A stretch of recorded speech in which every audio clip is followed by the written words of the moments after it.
નમસ્કાર વિદ્યાર્થી મિત્રો, બીજા સત્રની શરૂઆતમાં પ્રારંભ પાઠ્યપુસ્તક લક્ષી અભ્યાસક્રમની વાત કરીએ તો ધોરણ 9 ની અંદર આજે આપણે સંસ્કૃત વિષયમાં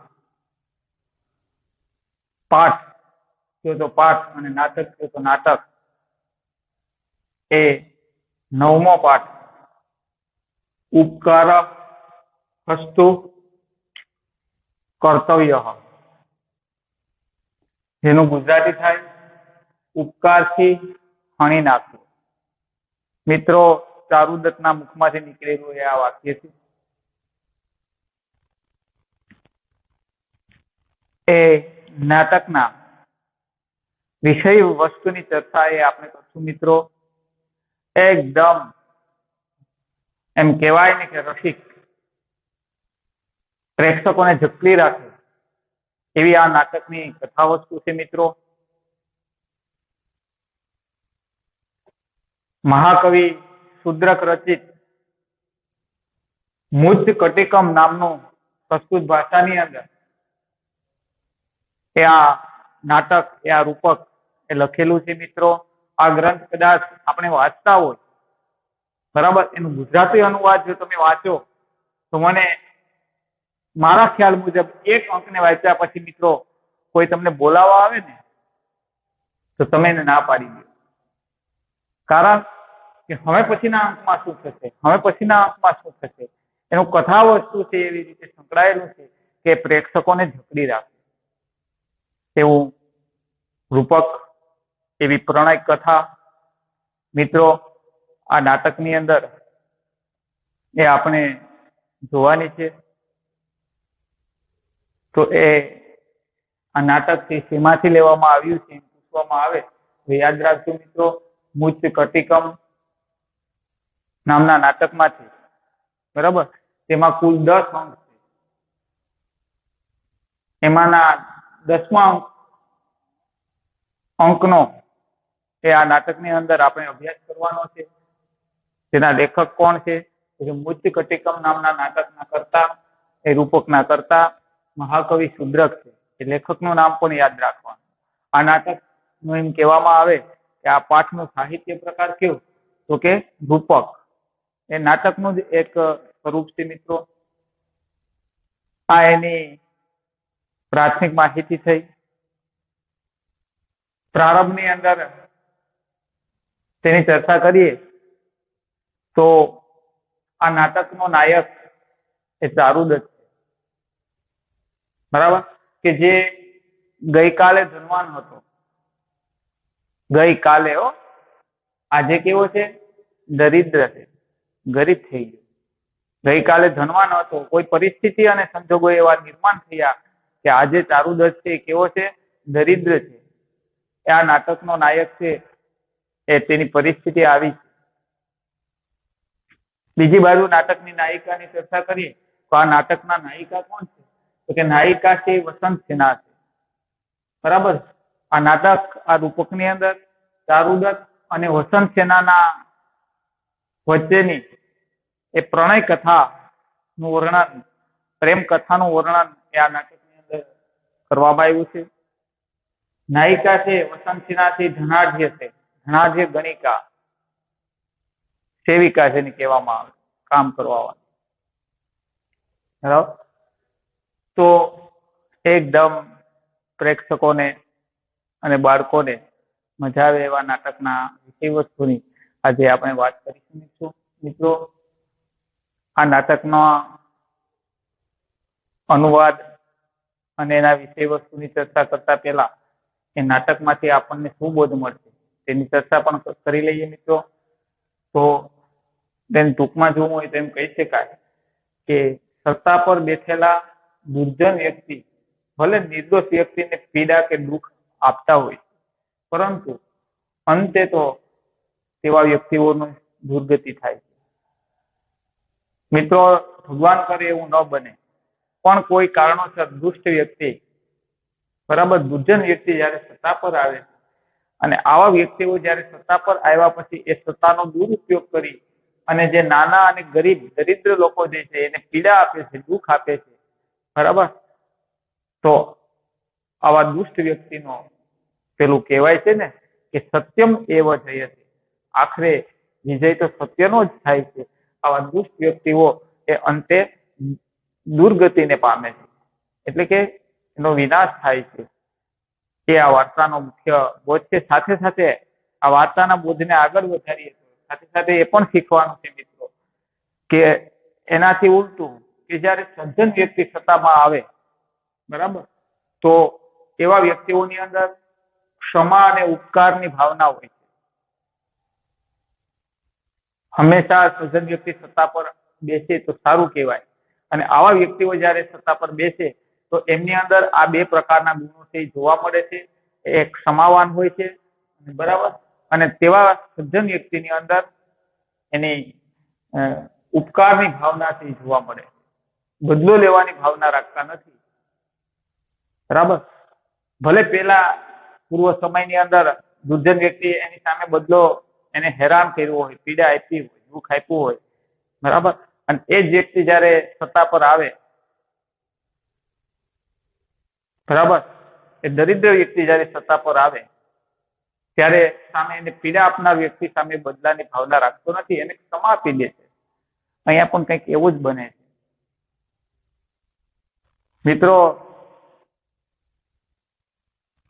પરિસ્થિતિ એવી નિર્માણ થાય છે, તમે પણ કદાચ સાંભળેલું હશે કે આ અત્યારના સમય પ્રમાણે જોઈએ તો સમયનું કઈ નક્કી હોતું નથી મિત્રો. એક સમય એવો હોય કે આજે કોઈ વ્યક્તિ કે કુટુંબ એ ધનપતિ હોય અને પરિસ્થિતિ કુદરત એવી નિર્માણ થાય કોઈ કારણોસર કે એ કરોડપતિમાંથી રોડપતિ બની જતા હોય, એટલે કે ધનવાન હોય અને આજે તે દરિદ્ર બની જતા હોય.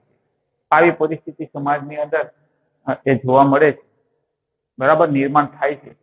આ નાટકની અંદર મિત્રો અહીંયા પણ કંઈક એવું જ થાય છે કે એક સમય નાટકનો નાયક એટલે કે વસંત સેના છે એ ચારુદત્ત છે એ ધનવાન હોય છે, પણ પરિસ્થિતિ એવી નિર્માણ થાય છે કે સમય જતા એ દરિદ્ર બને છે, ગરીબ બને છે, અને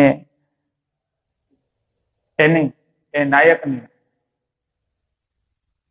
વસંત સેના સાથેની જે પ્રણય કથા છે, બરાબર, એ આ રૂપકની અંદર આપણે શીખીશું, વિગતે ચર્ચા કરશું મિત્રો એના વિષય વસ્તુની અંદર આગળ જતા. એટલે આ નાટકનો બોધ છે આપણે યાદ રાખીશું કે દુર્જન વ્યક્તિ ભલે સત્તા પર બેસી જતા હોય છે અને દુર્જન વ્યક્તિ જયારે સત્તા પર આવ્યા પછી એ સત્તાનો દુરુપયોગ કરી અને દરિદ્ર લોકોને, ગરીબ લોકોને પીડા કે દુઃખ આપે છે, પણ આખરે તો દુર્જન વ્યક્તિની, દુષ્ટ વ્યક્તિઓની દુર્ગતિ થાય છે. તેની સામે સજ્જન વ્યક્તિઓ જયારે સત્તા પર આવે છે ત્યારે તેવા સજ્જન વ્યક્તિઓ એ ક્યારેય બદલાની અપેક્ષા રાખતા નથી. તે ક્ષમાવાન હોય છે અને તે હંમેશા ઉપકારની ભાવના રાખતા હોય છે. એ આવા નાટકનો, રૂપકનો બોધ છે. એમને પણ આપણા જીવનની અંદર ઉતારશું મિત્રો. સાથે સાથે આ નાટકની અંદર અવ્યય પદની આપણે ચર્ચા કરી, વ્યાકરણની અંદર શીખી ગયા તો અવ્યય પદો, બરાબર, ઘણા બધા અવ્યય પદોના નમૂના એ આ નાટકની અંદર આપણને જોવા મળશે, અવ્યય પદો, બરાબર. તો તેનો અભ્યાસ પણ એ આપણે સાથે સાથે કરશું મિત્રો. નાટકના પાત્રોની ચર્ચા કરીએ, બરાબર, તો આ નાટકના પાત્રની અંદર સકાર છે જે રાજાનો સાળો છે,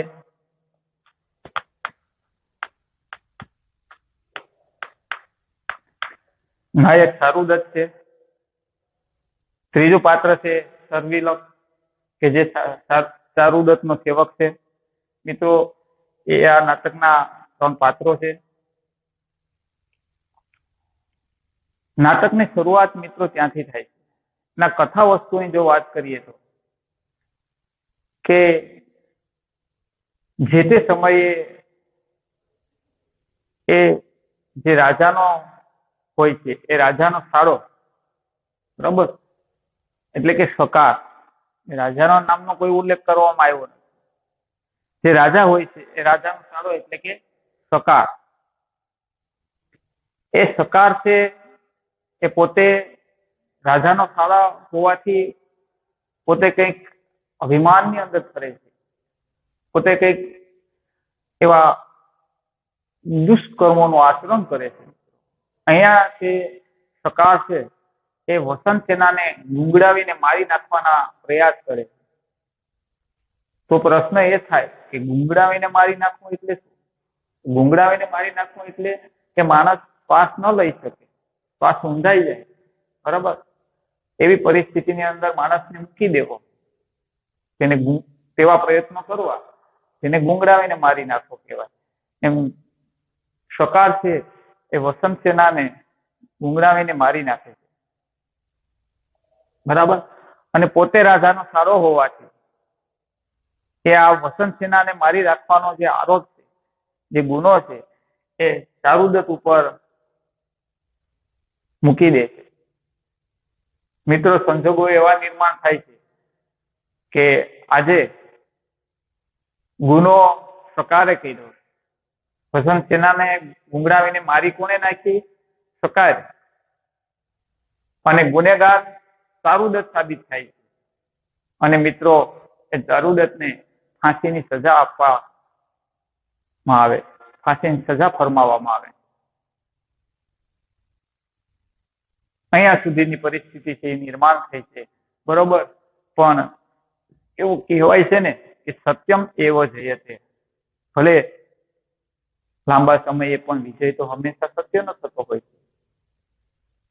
પરિસ્થિતિ એવી નિર્માણ થાય છે મિત્રો કે રાજ સત્તા ઉપરનો જે શાસનથી બદલાઈ જાય છે, સત્તા બદલાઈ જાય છે.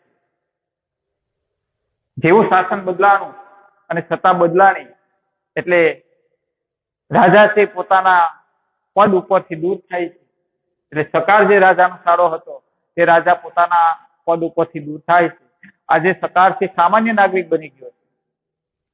અને નવા આરૂઢ થયેલા રાજા સત્તા પર જયારે આવે છે ત્યારે વસંત સેનાને ગુંગળાવીને જે મારી નાખવાની વાત હતી, બરાબર, એ જે પ્રકરણ હતું તેને ખુલ્લું પાડે છે, તેની જાહેરાત કરે છે, તેની રજૂઆત કરે છે લોકોની સમક્ષ કે વસંત સેનાને ગુંગળાવીને મારી નાખનાર સકાર નથી, પેલો ચારુદત્ત નથી. ચારુદત્ત ઉપર તો આક્ષેપ મૂકવામાં આવ્યો છે. ચારુદત્ત તો નિર્દોષ છે. વસંત સેનાને મારનાર ગુનેગાર પર હોય તો તે સકાર છે એવી જાહેરાત કરવામાં આવે છે. અને નવનિયુક્ત રાજા એ સકારને બંદીવાન બનાવે છે. તેના બંને હાથો અને સાંકળથી બાંધી દે છે. પૂરી રીતે બંદીવાન બનાવ્યા પછી સકારને શું સજા કરવી? ખરેખર હકીકતમાં ગુનેગાર સકાર છે. મિત્રો, આ ગાળાની અંદર વચ્ચે એવું બને છે કે સકારે વસંત સેનાને ગુંગળાવીને મારી નાખવાના પ્રયત્ન કર્યા હતા, પણ સદભાગ્ય બન્યો એવો કે વસંત સેના છે જીવતી રહી જાય છે, એ નાયિકા. અને વસંત સેનાથી જીવતી રહી ગયા પછી, બરાબર, સત્તા પર તે જ આવે છે, તેને વાસ્તવિકતાનો ખ્યાલ આવે છે કે મને મારવાનો પ્રયત્ન કરનાર ચારુદત્ત નથી પણ સકાર છે. અને આ હકીકતને એ પ્રજાની સમક્ષ મૂકે છે અને ન્યાય થાય છે, સત્યનો વિજય થાય છે. નિર્દોષ ચારુદત્ત એ આજે ગુનેગાર નથી. સત્તારૂઢ વસંત સેના અને ચારુદત્ત વચ્ચે પ્રણય કથા છે, પ્રેમ કથા છે. બંને વચ્ચે પ્રેમ છે. એટલે એમ કેવું હોય તો કહી શકાય કે ચારુદત્ત જ સત્તા ઉપર બેઠો છે, એ ધારે તે કરી શકે.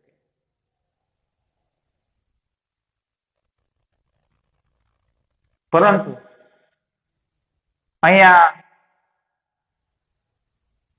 શકારને બંધીવાન બનાવવામાં આવ્યો કે ગુનેગાર છે તેને ફાંસીની સજા આપવાની તૈયારીઓ કરવામાં આવે. એને શું સજા આપવી તે નક્કી કરવા માટે બધાની સમક્ષ એને લાવવામાં આવે કે વસંત સેનાને ઉંગરાવીને મારી નાખવાનો પ્રયત્ન કરનાર શકાર છે, હવે તેને શું સજા કરવી જોઈએ તેની જે વાતચીત થાય છે, તેનો જે સંવાદ થાય છે, ત્યાંથી આપણા નાટકની શરૂઆત થાય છે મિત્રો. ત્યાંથી આપણા અભ્યાસક્રમની અંદર આપણું નાટક છે એ શરૂ થાય છે. આ નાટકના પૂર્વના 9 અંકો તો પૂરા થઈ ગયા મિત્ર. 10મા અંકમાંથી આપણું આ નાટકની શરૂઆત થાય. એટલે મોટા ભાગનું જે વિષય વસ્તુ છે એ તો 9 અંકની અંદર પૂરું થઈ ગયું. આ તો એનો અંત ભાગ છે. અહીંયા નાટક એમ કહેવાય ને કે સમાપન નો અંતિમ અંક પૂરું થવાની તૈયારી છે. બરાબર. અહીંયા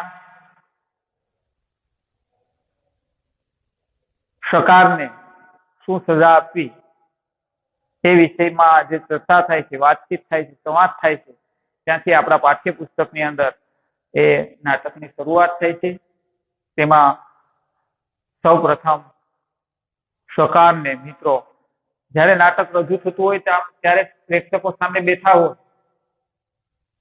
આગળ રંગમંચ હોય, એ રંગમંચથી પ્રેક્ષકો જે બેઠા હોય એ જગ્યા કરતા એ મંચ એ થોડું ઉપર હોય, જેથી કરીને બધા પ્રેક્ષકો તેને જોઈ શકે. તેવી રીતે નાટક છે, રૂપક છે, રજૂ થતું હોય એમ પ્રેક્ષકોની સામે મિત્રો અહીંયા એ શકારને બંને હાથો સાંકળથી બાંધેલા છે, પૂરી રીતે બંધીવાન બનાવવામાં આવ્યો છે અને રંગમંચ ઉપર તેની ઉપસ્થિતિ થાય છે. આવા બંધીવાન બનેલા એ શકારને જોઈને પડદાની પાછળ લોકો છે એ પડદાની પાછળથી અવાજ કરે છે, શકારને સજા કરો, સજા કરો, શકારને સજા કરો, સજા કરો, તેને ફાંસી આપો, તેને ફાંસી આપો. તેનો સેવક પણ એવું માને છે સર્વિલક કે તેને કૂતરાઓને ખવડાવી દેવામાં આવે, તેને સૂર પર ચડાવી દેવામાં આવે, તેને કરવત વડે કાપી નાખવામાં આવે. એની સજા કરવી જ જોઈએ ના. પરંતુ મિત્રો અહીંયા જયારે બંદીવાન બનેલો શકાર એ ચારુદત્તની નજીક જઈને પાસે જઈને ચારુદત્ત પાસે પોતે કરેલું જે દુષ્કૃત્ય છે, દુષ્કર્મ છે, એની તે માફી માંગે છે કે હે ચારુદત્ત મારી ભૂલ થઈ ગઈ, તમે તો ક્ષમા આપનાર છો, ક્ષમા માંગનારને ક્ષમા આપનાર છો, તમે મને ક્ષમા આપો, હું તમારે શરણે આવેલો છું. આજે મારું કોઈ શરણ નથી, મને બચાવી શકનાર બીજું કોઈ નથી. આપ શ્રી જ તમે એવા છો કે તમે મને બચાવી શકશો, તમે મારું રક્ષણ કરશો. એટલા માટે મારા શરણરૂપ છો, એટલે હું તમારે શરણે આવેલો છું. આપ શ્રી મને ક્ષમા આપો. ત્યારે ચારુદત્ત છે એ શકારને કહે છે કે શરણે આવેલાને હું ક્ષમા આપું, માફ કરી દઉં. ત્યાં બાજુમાં રહેલો સર્વિલક નામનો એ ચારુદત્તનો સેવક છે, એ કહે છે આપ કહો. ચારુદત્તને કહે છે આપ આદેશ કરો. ખરેખર શકાર છે, ગુનેગાર છે, તેને સજા થવી જોઈએ, તેને માછીના ફાંસી ચડાવી દો, તેને ફાંસી ચડાવી દેવામાં આવવો જોઈએ, તમે આદેશ કરો. ત્યારે ચારુદત્ત છે એ પોતાના સેવક સર્વિલકને કહે છે કે આપ શ્રી શાંત થાઓ, હું કહું તેમ અહીં થાય છે. ત્યારે સર્વિલક છે એ ચારુદત્તને કહે છે જેવી આપની આજ્ઞા, આપ કહો તેમ. ત્યાં પડદાની પાછળથી અવાજ આવે છે, ફરી પાછો લોકોનો અવાજ આવે છે, સકારની સજા કરો, સકારની સજા કરો, તેને ફાંસી આપો, તેને ફાંસી ચડાવી દો. ફરી ચારુદત્ત કહે છે, આ સ્ત્રીને ક્ષમા આપો. ત્યારે ફરી સર્વિલક છે એ ચારુદત્તને કહે છે, સકારથી ગુનેગાર છે, તેને સજા થવી જોઈએ. ત્યારે ચારુદત્ત કહે છે, સર્વિલકને કહે છે કે ભલે તે ગુનેગાર હોય, શત્રુ પણ જ્યારે શરણે આવે છે ત્યારે તેને માફ કરી દેવો જોઈએ, તેને ક્ષમા આપી દેવી જોઈએ. તેને શસ્ત્રોથી હણી શકાય નહીં, એટલે કે હથિયારથી હણી શકાતો નથી, એ આપણા શાસ્ત્રો કહે છે. એટલે આપ એમને ક્ષમા કરો.